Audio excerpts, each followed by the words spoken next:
Hello everyone, welcome to my channel learn with Sapna. आज हम कर रहे हैं चैप्टर नंबर 12 अलजेब्रिक एक्सप्रेशन की exercise 12.1 class 7th NCERT. So we are coming on question number 2। इसके दो पार्ट्स हैं 1 एंड 2। फर्स्ट पार्ट में it says identify the terms and factors using tree diagram, right. तो फर्स्ट पार्ट में हमें tree diagrams बनाने हैं। उसका ए पार्ट है x-3। इसको हम ऐसे भी लिख सकते हैं x plus minus of 3, right. तो अब इसके अंदर हम टर्म्स कर लेते हैं। टर्म्स कौन कौन से हैं? फर्स्ट टर्म है x, सेकेंड टर्म है -3। सिंस इट्स अ कांस्टेंट, ये अपने आप में टर्म हो गया। और यहाँ पे कौन कौन से फैक्टर्स हैं? x एंड 1 को हम नहीं भी लिखेंगे तो डायरेक्टली हम x एंड -3 यहाँ पे भी इस क्वेश्चन को एंड कर सकते हैं। Now coming on to the B part of this. अब यहाँ पे कितने टर्म्स आ रहे हैं हमारे? एक टर्म हो गया 1, एक टर्म हो गया x, एक टर्म हो गया हमारा x²। तो 1 इज़ अ कांस्टेंट, यहाँ पे भी एक ही फैक्टर है x का। यहाँ पे कितने फैक्टर्स हो जाएंगे? x and x, because it is x²।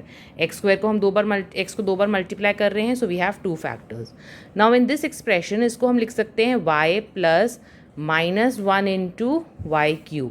हम इस फॉर्म में भी इसको लिख सकते हैं। अब यहाँ पे हमारे पास कितने टर्म्स हो गए? एक तो y वाला हो गया और एक -1 इंटू y³ हो गया।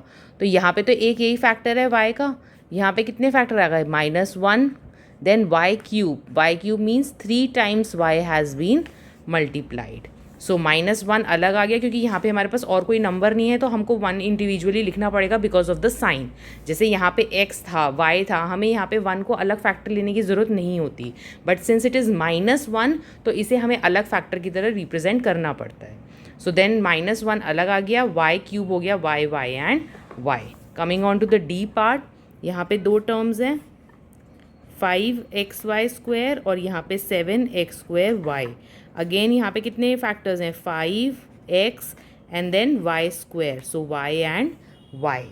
एंड यहाँ पे कितने आ जाएंगे? 7, अगेन x² है, x and x and then y। तो ये दो टर्म्स के 4 factors. Now similarly in this last part इसको हम लिख सकते हैं -1 into AB plus 2B² plus -3 into A², right. तो ये हमारे 3 टर्म्स हो जाएंगे, -1 into AB, 2B² and -3 into A²। तो यहाँ पे कितने फैक्टर्स हो गए? एक तो -1 हो गया, एक A हो गया, एक B हो गया। यहाँ पे 2 हो गया, अगेन B² है तो 2 टाइम्स B। और यहाँ पे कितने आ जाएंगे? -3 एक फैक्टर हो गया, अगेन A² है तो 2 times A। So these will be your T diagrams for the following expressions. Now coming on to the B second part of this question, यहाँ पे आइडेंटिफाई करने हमें टर्म्स एंड फैक्टर्स, लेकिन हम यहाँ डायरेक्टली लिख सकते हैं, हमें यहाँ पे T डायग्राम की ज़रूरत नहीं है। So what we will do is will make a table. हम यहाँ पे लिख लेते हैं टर्म्स कौन कौन से हैं और फैक्टर्स कौन कौन से हैं, right. So let's draw a line. यहाँ पे हम टर्म्स लिख देंगे और उसके साइड में हम फैक्टर्स लिख देंगे, right. So let's come to the first part. First part में क्या हो रहा है? -4x + 5। तो एक टर्म हो गया हमारा -4x और एक टर्म हो गया हमारा 5। इसमें कौन कौन से फैक्टर्स हैं? -4 एंड x, और इसमें कौन सा फैक्टर है? खाली 5, राइट। नाउ इस एक्सप्रेशन में दो टर्म्स कौन कौन से हैं? -4x and 5y। तो यहाँ पे फैक्टर्स हो गए -4 एंड x और 5 एंड y, राइट। जैसे हम टी डायग्राम में कर रहे थे वही प्रोसीजर है, बस यहाँ पे हम डायग्राम ना बना के directly in a form of table कर रहे हैं। 5y + 3y², तो एक टर्म हो गया 5y, एक टर्म हो गया 3y²।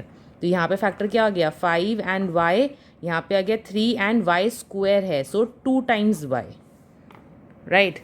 अब यहाँ पे xy एक टर्म है, 2x² y² एक टर्म है।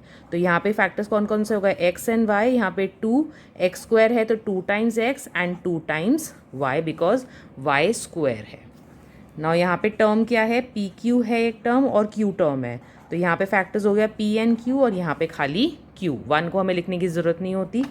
नाउ यहाँ पे 3 टर्म्स हैं 1.2 AB -2.4B and 3.6 A।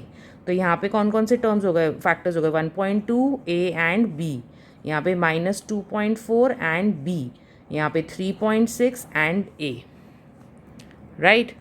Now next part, एक टर्म हो गया 3/4x और एक टर्म हो गया 1/4। तो यहाँ पे फैक्टर्स हो गए 3/4 एंड x और 1/4 इज़ अ कांस्टेंट, तो ये खाली एक ही फैक्टर होगा। Last 0.1 p² and 0.2 q²। तो यहाँ फैक्टर्स क्या क्या हो जाएंगे, 0.1 p² है तो p एंड p, एंड यहाँ पे क्या आ जाएगा 0.2 q एंड q, क्योंकि q² है। तो like this we have written all the terms और उनके रिस्पेक्टिव फैक्टर्स।